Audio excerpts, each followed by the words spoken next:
Today I want to show you how to make a super easy electrolyte drink that you can do at home. Welcome to Keto with JT. I'm JT. I'm a certified keto and intermittent fasting coach. And when we start doing keto, we're eating less carbs, we retain less water. So you eat more carbs, you retain more water, eat less carbs, you retain less. So when you start doing keto and you lower those carbs, you lose a lot of water, and you know what goes with that water?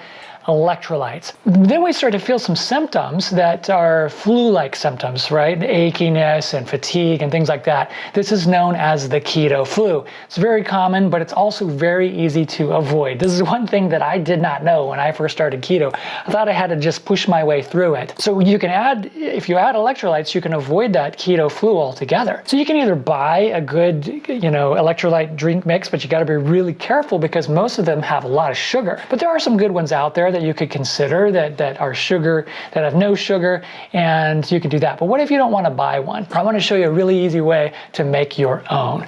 Now, when we lose electrolytes through water, most of what we're losing is salt and potassium. There might be a little magnesium and things like that, but most of what we're losing is salt and potassium. And if you increase those, and particularly salt, then you're going to feel a lot better. And that's what we're going to have in ours today. We're also going to have some apple cider vinegar, which has a lot of benefits in and of itself, which we're not going to go into today because that's the topic of another video. So let's get to it. First of all, we want to have about 8 ounces of water. Okay, so I'm just going to pour some water in this little glass right here, and we're going to add some salt. And I have this pink Himalayan salt. I'm going to add just a couple of pinches of salt. Okay, now you could do more. Sometimes I do more. Here's 3. There we go.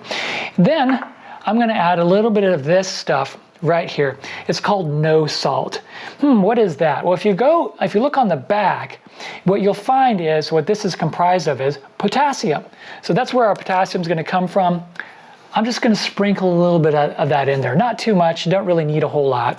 Sprinkle some of that in there. And now I'm also going to add some apple cider vinegar. The brand I'm using today is Bragg's.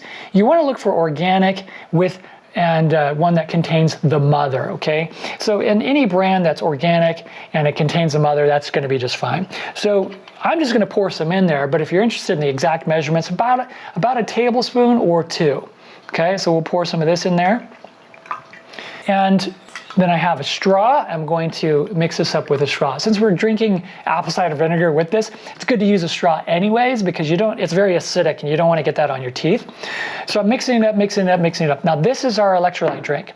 However, it's going to be really salty and really sort of, bitter tasting because of that apple cider vinegar.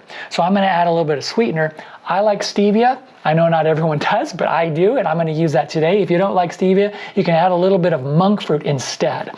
Okay, so let's go ahead with adding a little bit of stevia. And with this, there's no real exact science. I don't want you to worry about everything has to be exactly right. You got to have these exact measurements because you don't. Just put it in there, and we're going to do that to taste. So this is several drops of stevia. And again, I'm going to stir this up, and I'm going to drink it. Oh yeah. And you want to stir it as you go because the salt has a tendency to settle on the bottom. But this is very tasty and it's very good for you. Apple cider vinegar, again, we mentioned, have a lot of different benefits. We're not going to go into in this video. But if you will find that if you do this, if you add in a little bit of salt, a little bit of potassium, even if you just did salt in this, a lot of times I just do salt, you're going to feel a lot better. And you can avoid any symptoms or any issues with the keto flu. Hope you found this video interesting. Remember to hit the like button, and I'll see you next time.